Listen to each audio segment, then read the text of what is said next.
This is episode 11 and the finale of season 8. Welcome to part 2 of our interview with radio host and former WashU Battling Bear, Doug Storm.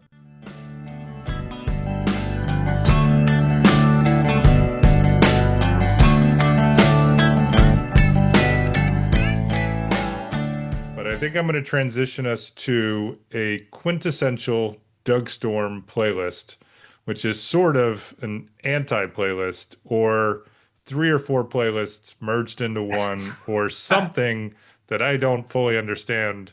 That, but Good.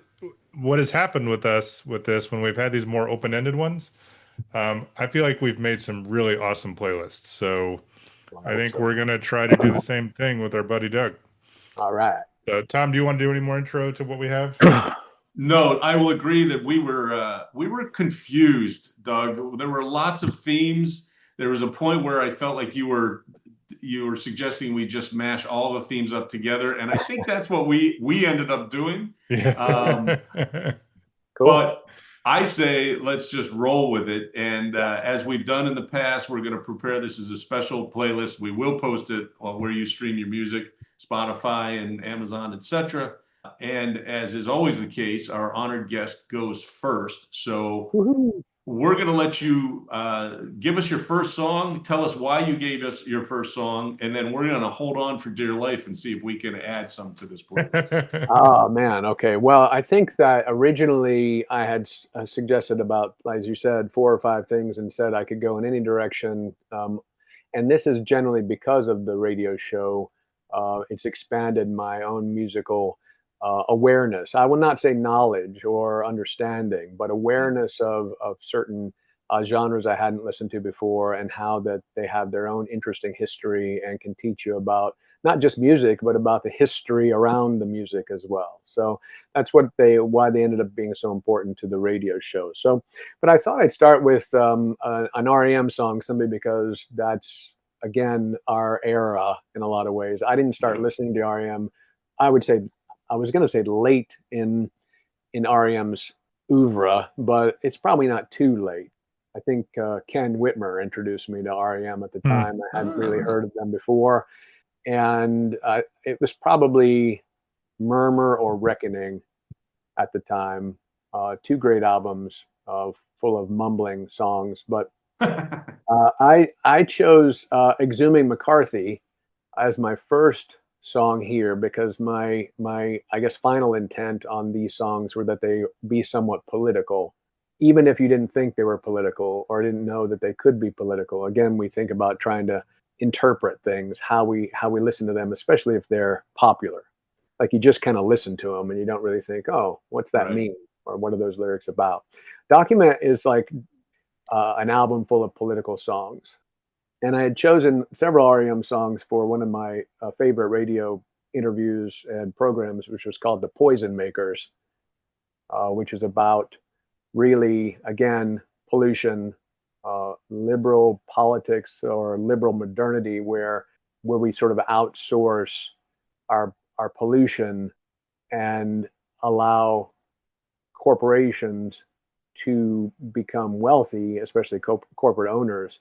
And it's a commonplace now, right? You outsource the risk, and Right. so Exhibit McCarthy fits into that space. I didn't use that particular song on that show. They were more to do with ruining the environment songs.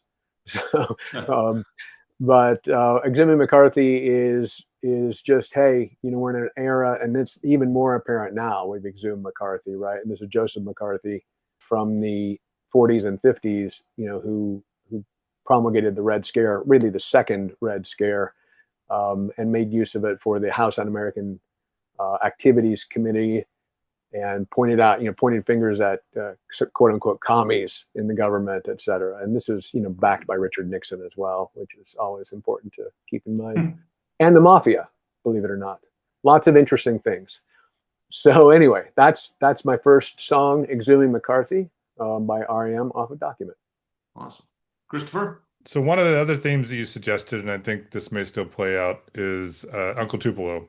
Oh yeah, yeah. Um, so Uncle Tupelo is a St. Louis band, split up into two really great bands. And I keep hoping that they'll find some miraculous way to come back together for a No way, reunion, but man. They I don't absolutely see it happening. Yeah, me either. no love lost there, man. No, Yeah. there's zero love lost. I didn't want to just do an Uncle Tupelo song because one of the things you see in music is bands that either are straight up copies. It's like I think there's a whole bunch of Zach Bryan sounding folks these days who are trying to, capitalize on his popularity. And there were certainly bands that sure purposefully tried to sound like Uncle Tupelo.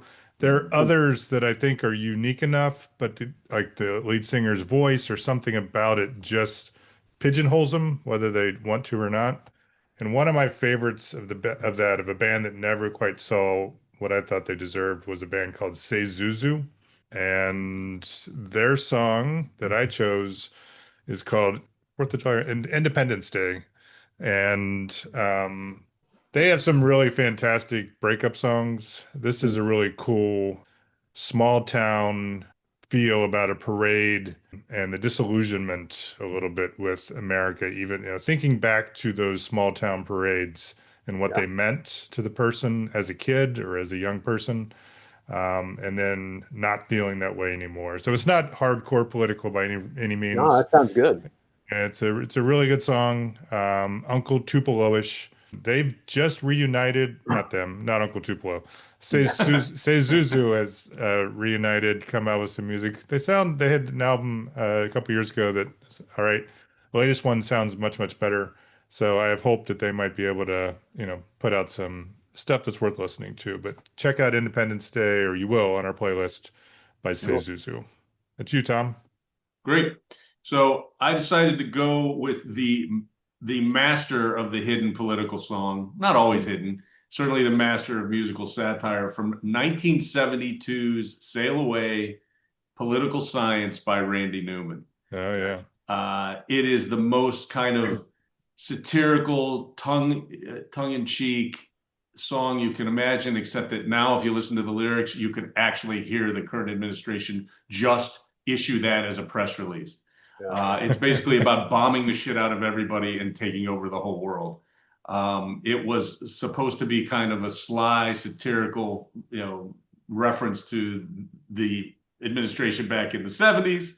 Unfortunately, now it's hard to listen to, I'm afraid. But it is a fucking great song, and he is a fucking great songwriter. And that'll Yeah. be the third song on the playlist. It's Political Science from Sail Away by Randy Newman. Nice. That's a good one. I guess the expression that we've always been bombing the shit out of something is is literally one of the kind of one of the points of, and I'm going to always plug my show. Sorry. One of the You points should. of one of the shows that we did with a historian called Bruce Franklin, who I first came to know because he wrote a great book on Melville called Melville's Gods. But ended up being kind of friends with him. Ended up doing a long form interview with him in print. That's in the monthly review, and I'll share that with you guys later as well. But he had a book called Crash Course, which is kind of an autobiography memoir as well as a political critique of the U.S. as the the warring nation it's been and the bombing nation it's been, and how this is actually pretty good. This is why I brought it up, because it works with your song, Tom. He brought up how as a kid he was as right wing as anybody else because that was the milieu, right? He grew up at the end of World War II and then the Korean War. And so, when troops come home, you're in the parade, you go to the parade, the pageants there, you want to be a soldier. Soldiers are superheroes, all these things are a part of that as he's growing up. And there's a point in his life where he becomes a soldier and actually becomes disillusioned by what he knows is true as in the work he's doing, and what he knows is false as what's being reported. Right. And it totally radicalizes him. He becomes one of the most serious radicals of the early 70s, late 60s, early 70s, and actually got fired from Stanford. I think he was the first tenured professor to be fired. So perfect for your point, Tom, that there's a way in which we sort of buy into those parade moments. Yeah, that's Born on the 4th of July, right? Yeah, You just made me think of it. exactly right. Yeah, exactly Yeah. right. Yeah. Exactly right.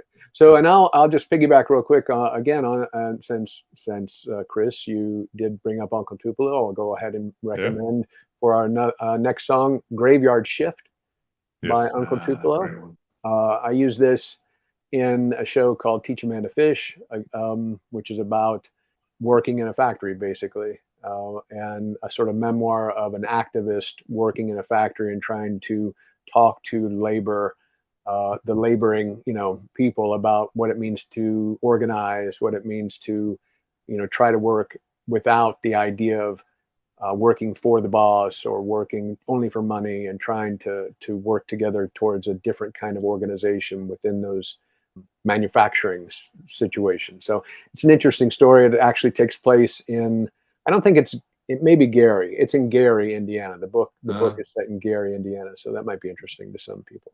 But Graveyard Shift was off of No Depression. I don't remember when that was, and I didn't put the date on here, but it would have been what? 92. Yeah, sometime Something. around 92 or prior. Yeah, it might have been the year before, but yeah. It was 1990, by the way. I was looking Oh, it's it up. 90.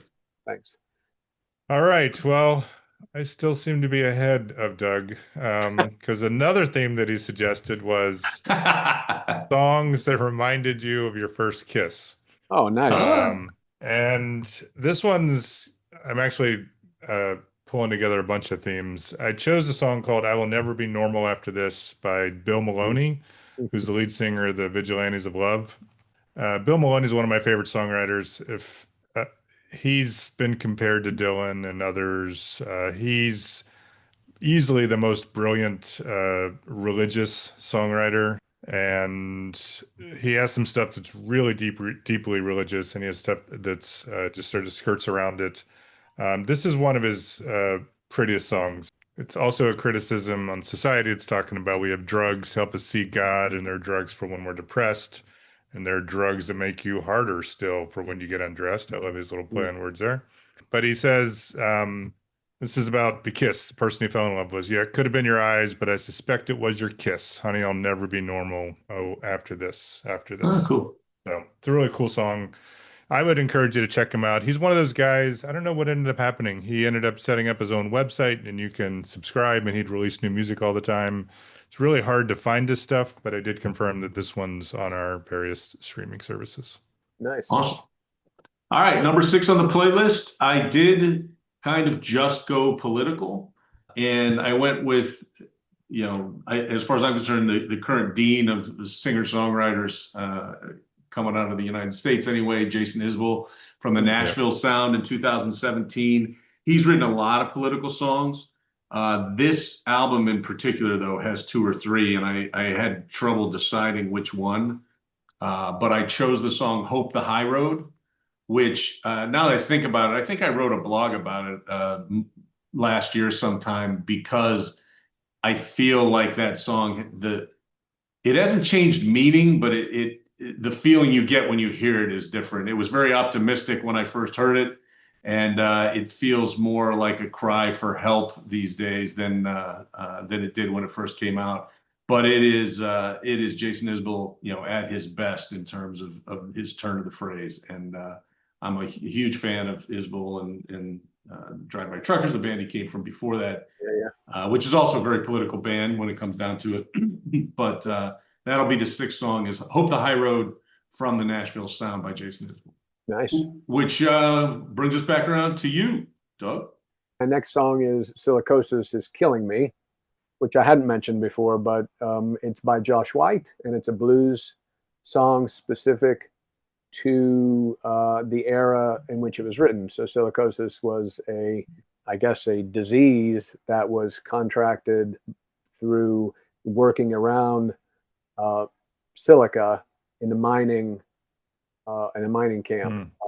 So I'm blanking on a lot of the specifics of that mine situation, but it was Muriel Rukeyser wrote a book of poems about this situation at I think it's a Holly Gap or Holly Gap Bridge, something like that, place where they were mining, and silica dust was in the air all the time. And so a lot of people got Mhm. sick and died. And Rukeyser's Book of the Dead, which is, I think, around 30, 1936, 38, something like that. So Josh White's song has to have come out around that as well. But I used this on a show about left women poets. And again, it's one of those things that is why I prize doing the show so much, is that what is a left woman poet? And why, and from the 40s and 30s, like these are eras that had a lot of left people. Just left wasn't a bad Mhm. thing. It was, Right, it's right, how we got the things we got. It's how there are labor laws in the first place. Is that there is a left right. that promotes worker safety, worker protections are left. And it's just so strange to me that people are so anti-left in this country. But this was just an amazing thing to me, having gone through college and actually taking classes in poetry and things of that nature, and to have never really heard of Muriel Rukeyser as one of the best poets of the last century. Genevieve Taggart, who had been published left and right, was sort of dropped from history for the most part for being a left woman poet. So there's a way in which you have to recover a lot of this stuff, right? Genevieve Taggart wrote one of the first books on Emily Dickinson. And again, it's like you have to remember that life was so much different before you were born, right? Yeah. That things that you come to think are like new and surprising and you're discovering these things have happened before. This era we're in right now has happened before. Like Mhm. things have precedents, and things you can study can give you ways in which to approach the problems that we're dealing with now as well. So this show in particular is called Out of a Brick Throat, was just really eye-opening to me about how people were, artists, writers.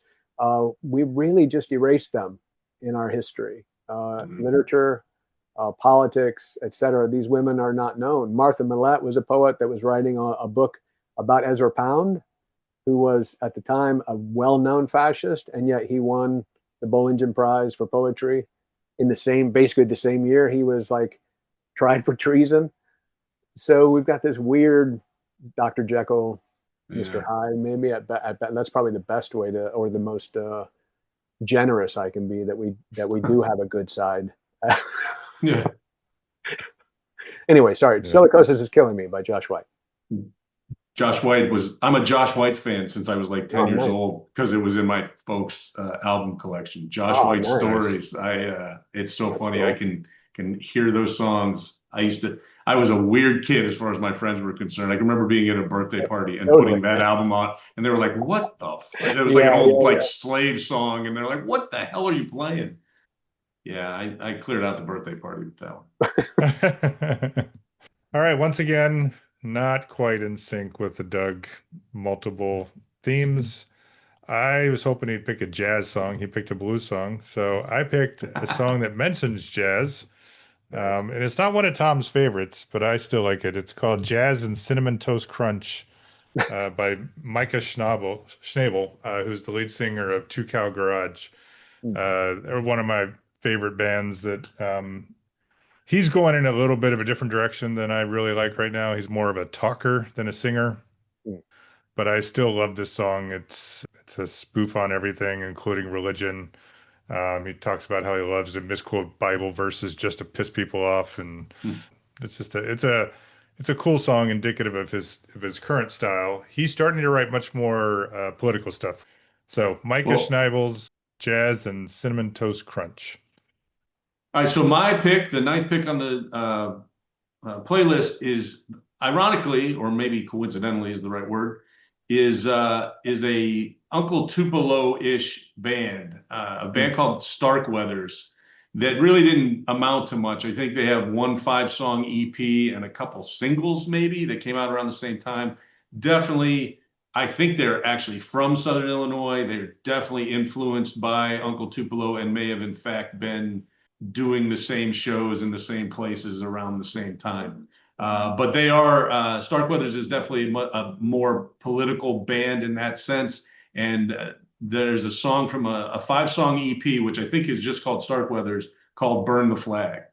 And okay. it's a very, very kind of protesty song, but it's in that vein of Uncle Tupelo early Americana stuff. And I really like it. I actually probably listen to it a couple times a year, even though it is a very, very old song at this point. Nice. Which lets you close it off. Our final choice for this playlist All right. is up to you. I'm going to choose Coffin for Head of State by Fela Kuti. And I'm choosing it because, well, to annoy my wife, maybe. Great.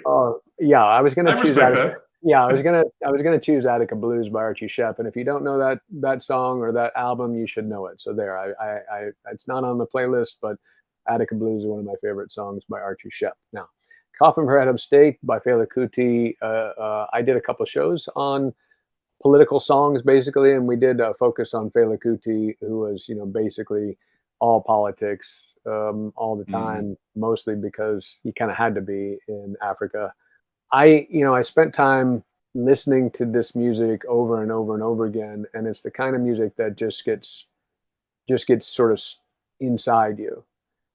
He's a jazz musician, he plays sax. The songs have that kind of feel to them. They're often bluesy at the same time. But Coffin for Head of State has what is classic Fela Kuti, and why my wife really hates it when I listen to Fela Kuti is because I repeat over and over and over again the just, I guess, disjointed lyrics from these songs. So Coffin for Head of State has I go many places, I see many people, them they cry, cry, cry, and then he goes, amen, amen, amen, over and over. But then he goes, I say, oh, waka, waka, waka. See many people, waka, waka, waka, go many places. So in my head, I'll just be walking around the house going, a waka, waka, waka. And I don't say anything else, right? I'm just like, and a waka, waka, waka. And it just goes over and over again, and I can't stop myself from doing it. Once I listen to it, I don't know, it like just has to go away at some point. But this song is about corruption generally, right? Corruption in the church, corruption in the government, corrupting even Jesus Christ our Lord. This is, just what Fela's talking about is just there's nothing else but corruption in the government, in these sort of, I guess, client state spaces or corrupt, places that are propped up by basically Western powers, the U.S. primarily, that everything becomes corrupt underneath it. So he's definitely an education to listen to. So one of many songs I could have chosen. As you said, if you want to suggest a political song, he's the guy. This is actually the second guest curated playlist that we've had with a Fela Kuti nice. song on it. We did an interview of an author and lawyer, immigration lawyer from Arizona, who's actually a friend of mine as well. And he was a huge Fela fan, and he wanted to put one of those songs on the list. So that's two now. I'm very proud of us. Nice. So that is our special playlist. As is almost always the case, I haven't figured out what we're going to call it yet, but it will be subtitled A Third Song In Playlist. You'll be able to find it on Spotify, Apple Music, Amazon Music, YouTube Music. When you do find it, download it, share it with people. I think this is a good one. I'm really looking forward to listening to this from beginning to end. I think it's a good collection of songs. And even though Chris and I weren't quite sure what the theme was going to be, I think there's an underlying, tying together type theme in there. And they're all good songs. So I'm looking forward to it. Great. I love this. I didn't really know any of your songs, which good. Again, it always makes me both happy and sad. Happy I get to learn new songs. Sad that I'm so bereft of cultural knowledge that you'd like to be able to share with other people. But it's nice that you can share that here, and we can grow together. Yeah, you were talking earlier about your radio show and about you wanting to learn, and then also being able to, kind of get it out there for other people to learn things they might not necessarily know. And at what I feel is a lower level, that's kind of what Chris and I have done with this. There's like three goals we've always had when we do this podcast. The first and most important is what just got us together so we can shoot the shit once a week and talk about stuff we would probably talk about off the air anyway. There's the time capsule nature of it. We both, we like the idea of having stories our kids can listen to, after we're long gone. But for me, I've always been that guy that likes to recommend pop culture stuff. I'm always afraid to kind of rise to the level of the kind of the academic nature of the stuff that you were doing on your show, but it's kind of the same approach. It's maybe it's less important. It probably is less important, but art is important as well, and Oh film and yeah, books and music, and so I think we all kind of like the idea of being able to get stuff out there for people to learn yeah, about, whether it's a song or a book or a whole, kind of philosophy, I suppose. yeah, yeah, yeah. No, that's it's essential, really. And again, it's just one of those things that strikes you as how difficult it is for people to experience things that don't fit into their worldview. Yeah, Even people, like, even if somebody liked the song, like they wouldn't think of it the same way. Like they'd think of it through their worldview, right? And sure. they'd interpret it through that worldview. For me, in the radio show, if you're able to say, this happened, right? So this one thing happened. It's clear it happened. It's clear how it happened. It's clear why it happened, and that people can still say that's wrong. You're making wrong points about that particular thing. I'm like, look, I don't know how to make different points about things that happen really that are documented. You can Right. put whatever political or ideological veneer over the top of it if you need to, but it's hard to justify a lot of those things that way.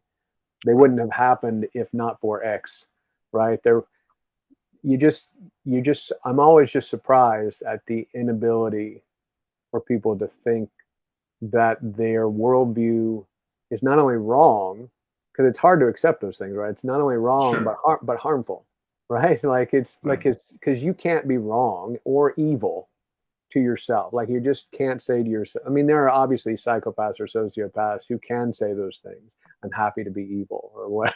what Right. that's There just the aren't role I'm many, thank playing. God. I'm taking that role on, and that's how it goes. But most of us don't want to be thought of badly and don't want to be wrong. Right. Moby and Melville says this in Moby Dick, right? And this is in 1851.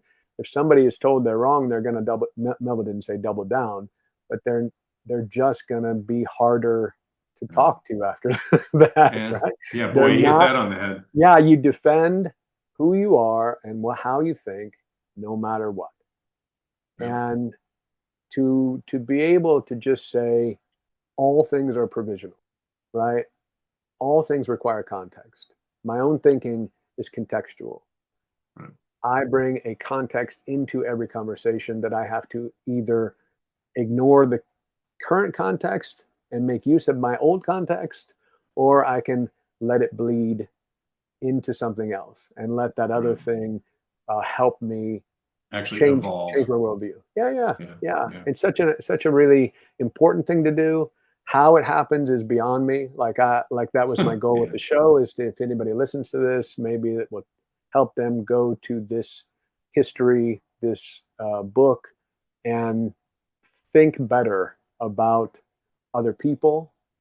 Think better about definitely people that are always demonized targets, right? Right. Which, so always, always, this is history. Powerful people, wealthy people demonize whatever they can Mm-hmm. to justify their wealth and their And resource generating more. extraction.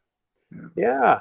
So everybody's a demon or a devil. Everybody's a savage or a barbarian. Right. Everybody. This As is an one of the. animal, as a, Oh my God! yeah. It's a Yeah. playbook that is never gets old for the right wing. Just having listened to what I have, talking to you today, you've always had that mind, I think, that asks interesting questions and isn't necessarily willing to just accept whatever the pat answer is. And that Yeah.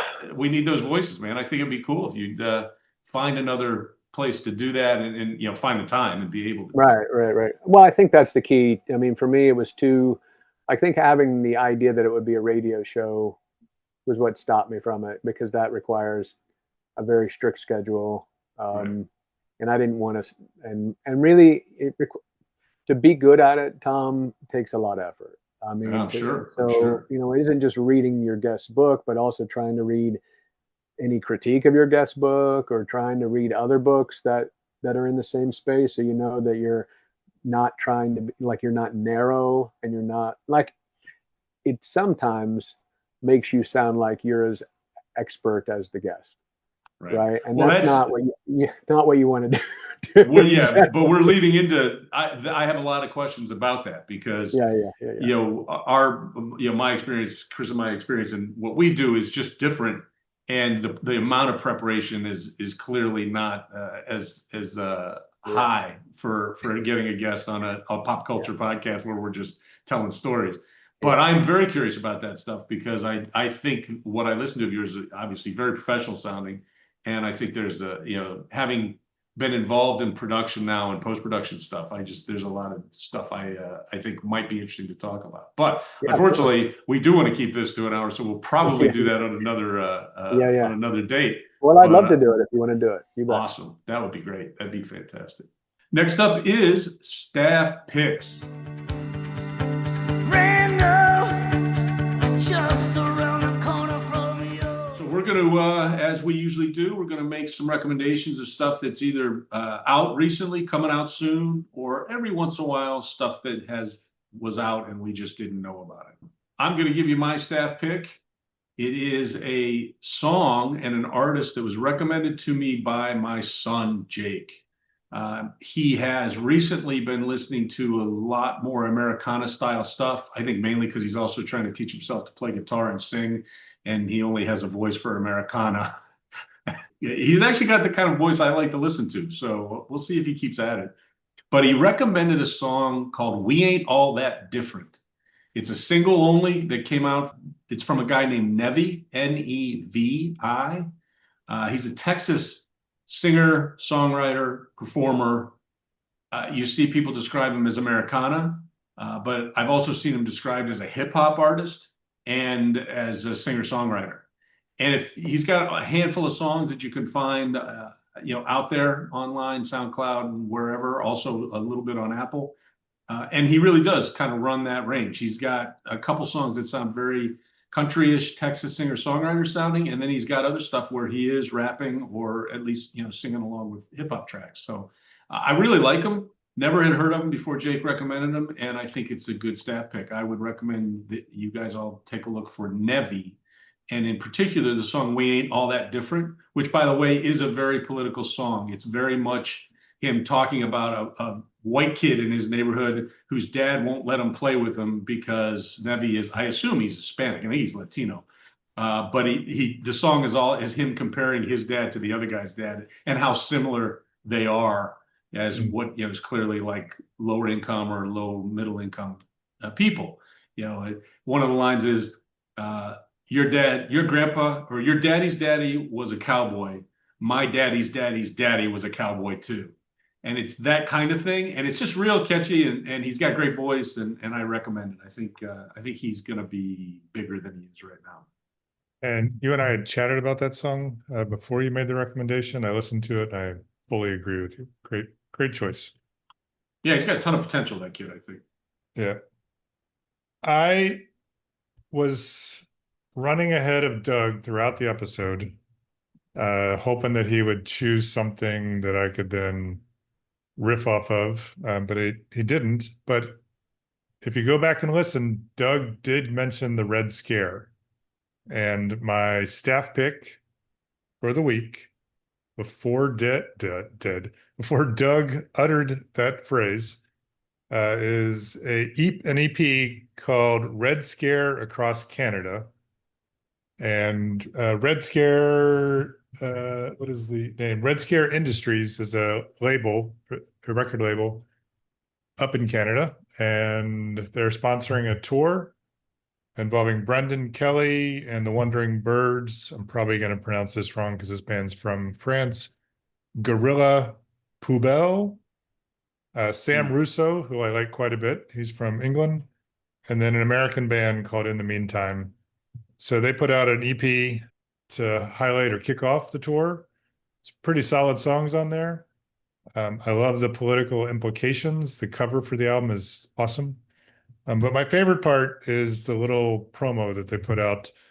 I'm going to read it for you. Okay, we made a rad 7-inch for the Canada tour, but then we thought it'd be a dick move to withhold 4 new songs from the rest of the world. We're egalitarians after all, are we not? So we figured we'd better put this new EP on the digital thingies so we can all get fired up for these upcoming shows. You know, in Philly, how they grease the poles before a big party or riot? These songs are that greasy pole. So give them a listen and get to a gig. I love that. I'm That's going to right. check out this label as much as I can. I listen to Brendan Kelly. Stuff's a little dark, and like when I mean dark, I mean uncomfortable dark.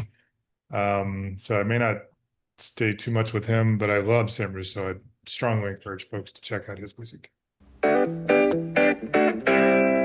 What about you, Doug? Is there anything either brand new or coming up, or maybe that you've recently discovered that you would like to recommend?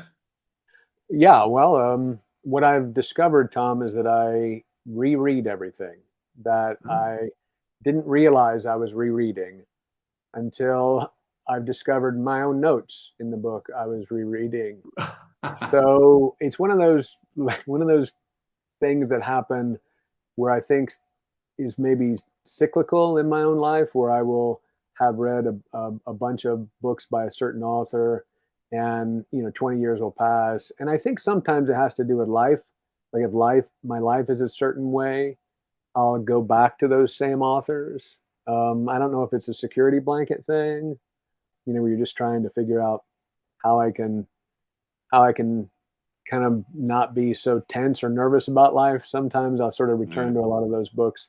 So I'm gonna recommend, and again, this is just because it's a part of my own need for comfort sometimes. When you like a certain author, whether they're fiction, nonfiction, commentary, philosophy, you like the voice of the author, right? And you want to. It's not so much even that you care what they say, like you just like being being in on that conversation kind of thing. So I'm gonna recommend Walter Kaufman, Kaufmann.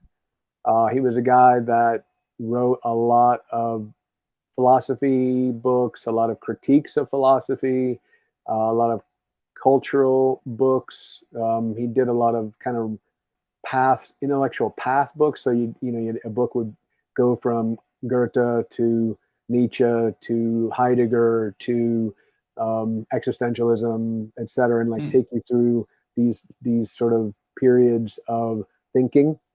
He's got a great book called From Shakespeare to Existentialism that I've really been enjoying. And I've enjoyed it more than I did in the past, since I think I only made notes or wrote in the book up to like page 80.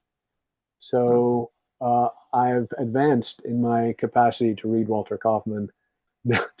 Another reason to reread it, right? I'm on like 320 now, so I think Nice. I'm gonna finish it. So Walter Kaufman I like a lot, no matter if there are things that are necessarily wrong or outdated, because this is a 1953 or 52 title, but definitely fascinating. And again, a lot of that period where he's writing, he's coming out of World War II, out of fascism, and a lot of the topics addressed have to do with how philosophy, science, how our ways of thinking critically were being molded in that period, and trying to understand how to be critical of those particular things. Yeah. So Walter Kaufman, From Shakespeare to Existentialism. Excellent. We will that will go up on our website as well, along with our other staff picks and our various recommendations and the Loft of Wisdom from Chris and I. I cannot thank you enough for appearing on this podcast. It was great catching up with you. You can find at least some of the old interchange programs on prx.org. Search for PRX WFHB and interchange. Yeah. Hopefully you'll find that. I recommend the shows. I've listened to 2 or 3 and really enjoyed them. And again, thank you for being here, man. It was awesome. My pleasure, Tom. I enjoyed every stinking minute of it. Great. So that concludes our interview with Doug Storm. We enjoyed every stinking minute of it too. We'll move on to the other segments of our podcast. You better open up your eyes, babe, because fools do get wise. Loft of Wisdom is a new segment for season 8, and as we wrap it up, I think we like it. So we'll probably continue it on into season 9. I just made that decision Agreed. without asking Tom. But I agree anyway. We will sketch quotes onto the virtual Loft of Wisdom on our website, thirdsonginpodcast.com. And everything's open, movies, songs, books, whatever. So what is your addition to the Loft of Wisdom this week, Mr. Polachek? I tried to stay to hew to the non-theme theme for our playlist with Doug, and I was thinking politically speaking. And I had two in mind. I'm going to pick one that's less directly political, but I think makes a statement, and I think it's consistent with, the REM song that Doug recommended, or that Doug put on the playlist. I'm going with the Gear Daddy song from 1988's Let's Go Scare Al. The song is Statue of Jesus, and the lyric I want on the Loft of Wisdom is this: did 30 days hard for stealing cigarettes. So how's a man supposed to tell his children that? I always love that lyric. I mean, I think we had that album in 88, 89. We had it when, pretty close to when the album came out, and is my recollection. And I can remember listening to it over and over with you. But that is a lyric that always stood out in my head. And, if we heard it a couple years earlier, I think it would have made the Loft anyway. So that's my pick. That's a great one. I like it. It's a great song too. And that was a band that unfortunately flamed out way before their time. They seemed like they should have done quite a few more things. And who was their lead singer? I should remember. Martin Zeller. Martin Zeller. We tried to stick with him through his solo stuff, and he had some good stuff, but I don't think it was as solid as the Gear Daddies. Yeah, I agree, and I don't know why that was. He had a band for a while, Martin Zeller and the Hardways, and then he put out at least one, I think, two solo albums, and they're good. Like you said, he still got away with his lyrics, but it just seemed like he had more to say as a Gear Daddy.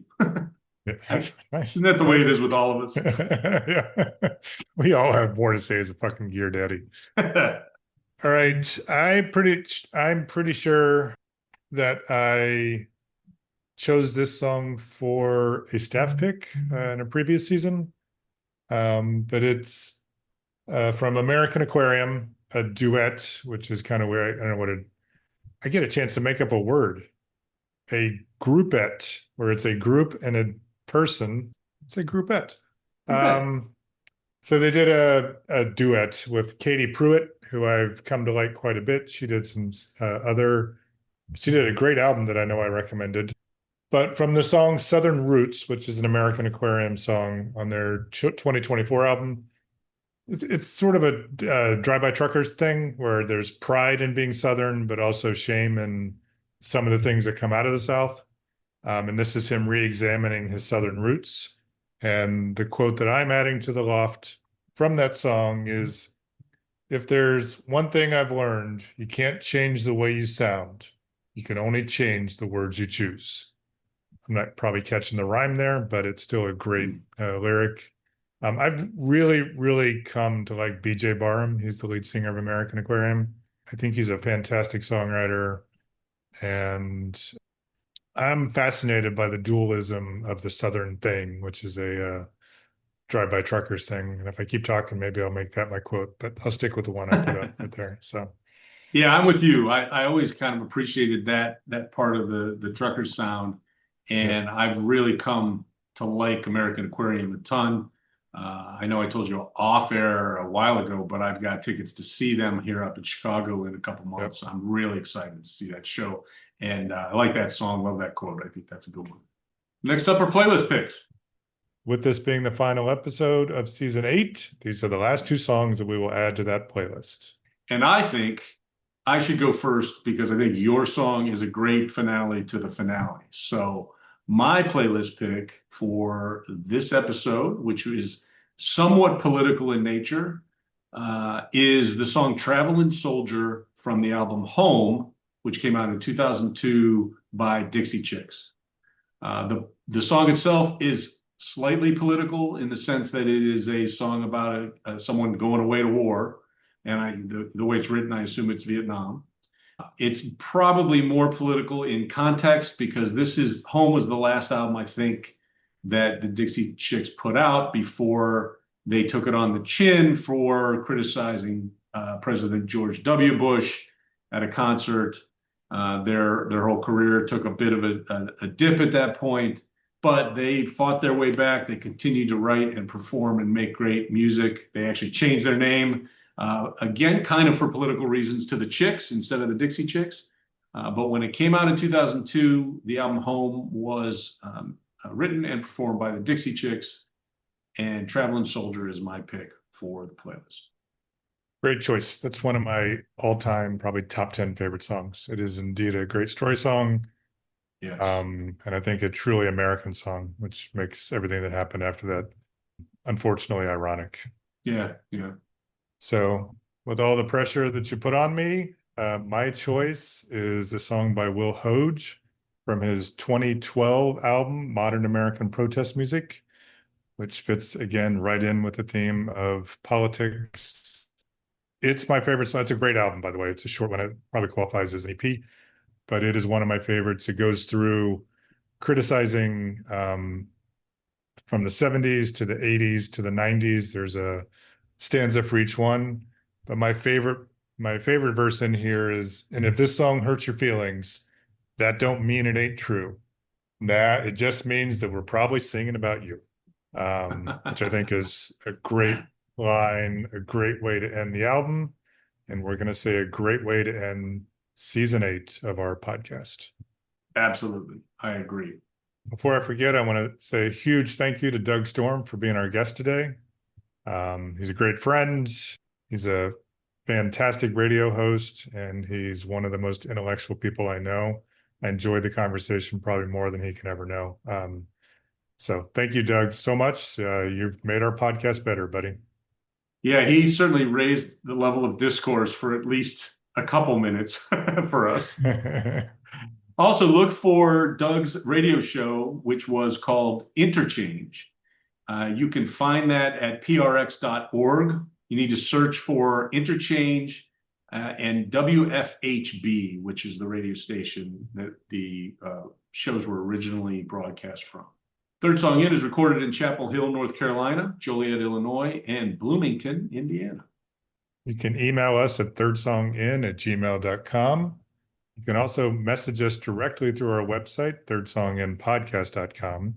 I'd encourage you to check it out for all the various information that we put up there, but especially the As Mentioned page, where you can get all the information about Doug and his radio show, as well as other guests that have been on our show in the past. Yeah, please follow us wherever you listen to your podcast. Rate and review us on all the platforms: Spotify, Apple Podcasts, Amazon Music, and YouTube Music. Give us your fucking stars. Our playlists, including the season playlist that we just finished, are on all the various streaming services. You can search for them by simply putting in Third Song In. We also have special playlists for the various guests, including one that we will put together that we did with Doug on this episode. We're kind of on socials. Look for us on Facebook, Blue Sky, Instagram. You can just search, again, Third Song In. It's a good way to communicate with us. We try to post as mentioned type stuff, as well as links to the occasional video and or reel. Tom and I also put out a blog each week. You can read that on our webpage, but you can also subscribe to it on Substack. You've been listening to the season finale of season 8 of Third Song In with Chris Derrickson and Tom Polachek. Thanks for listening. We hope you enjoyed this 2-part finale to season 8. Based on this unexpected bonus episode, there will be no break between seasons of 3SI for once. So episode 1 of season 9 will drop on Monday, September 8th.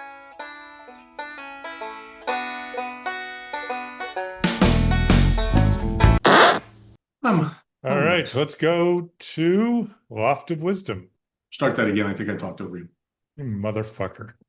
Did you keep your goddamn mouth shut? Now I'm going to talk. Motherfucker. You call me a motherfucker? I did. It's an audio podcast, so, flipping me off. Well, you know what? You do sometimes put this shit on video, so fuck you. Oh, that's true. And this one's going on. Now you're officially going to be a real motherfucker. You're going to be a real asshole. All right. Stop talking, asshole. That brings us to The loft of wisdom, wisdom, wisdom, wisdom. You know, we do have music now. We don't need your fucking echo. Echo this bitch. Echo this, bitch, bitch, bitch. Tom and I do fuck. No, we don't. That's never, despite the rumors. That's true. It is. There were rumors. None of them are true. No, we are willing to learn.